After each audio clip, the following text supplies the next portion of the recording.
Masaya ang Asia Songbird, Regine Velasquez sa pananatili nila ng asawa na si Ogie Alcacid sa ABS-CBN kahit pa na hindi renew ang kanilang prangkisa.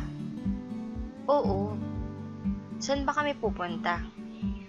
May pupuntahan ba kaming iba?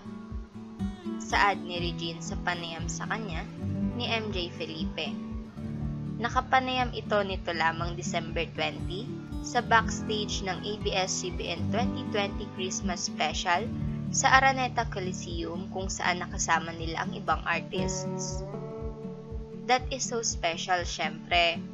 Nandun lahat ng artista. Ang daming tao.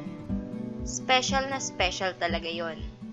Plus, yung mga ganito kasing gatherings, dito mo lang din nakikita yung ibang artista na hindi mo madalas nakikita. Nakakasalamuha. So you get to talk to them, lalo na kapag may rehearsal. But this year, parang for me, it's more intimate. A lot of the numbers are tagos sa puso. So ayun, special pa rin. Lahad ng Asia Songbird. Sang-ayon naman si Ogie sa sinabi ng kanyang asawa na tagos sa puso. Hindi ko sinasabing mas okay ito kaysa sa malalaking concert.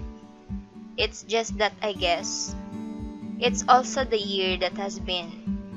Itong taong ito ay kakaiba.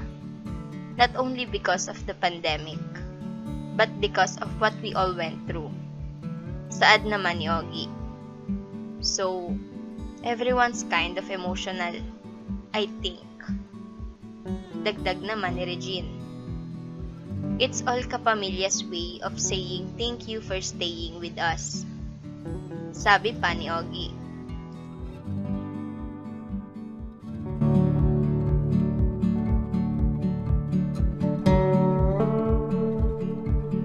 Share, subscribe!